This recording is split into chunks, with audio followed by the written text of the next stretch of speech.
When we are having defects, when we think of getting rid of those defects, that means we are thinking only about those defects. That is, we are giving more importance to the defects. When I am having too much of irritability, growing angry with everyone at every time, if I want to get rid of it, if I close up my eyes and begin to think I should be free from my irritability, I am meditating upon my irritability. I am meditating upon my defects. The result is I will be more irritable after some time.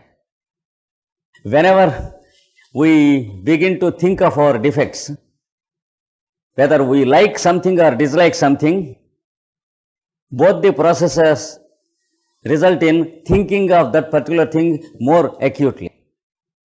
If I like a person too much, I think about him. And if I dislike a person too much, I will be thinking more about him than about the first person. Because evil influences more than good when we are dwelling in the mind and senses. For example, next time when I get down at Brussels from India, there may be 10 people who have helped me a lot and who love me very much and whom I love very much. We have great affection. But there is another person from whom I have borrowed $1,000 when I am going into India. I said that I would be returning to him within 2 months. I did not care to return.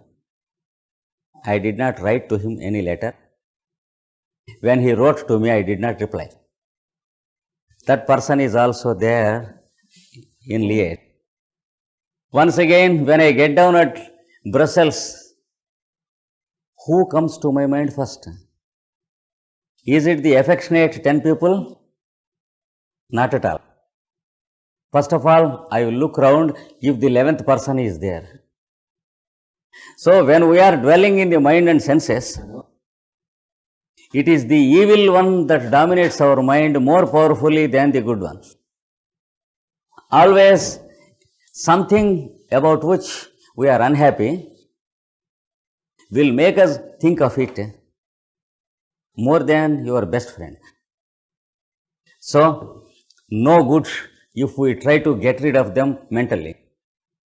So, how to get rid of it mentally? Here, an example is given in the scripture. When the boy is eating a rotten fruit, how to make him free of it? By pulling it away from him, he will not be happy, but show him a better fruit which is more ripe and more healthy. He will drop the worse fruit and he will catch the better. That should be the process, that what Patanjali says. You should create a new interest to the mind towards which the mind is attracted. Automatically, the environmental attraction is cut off.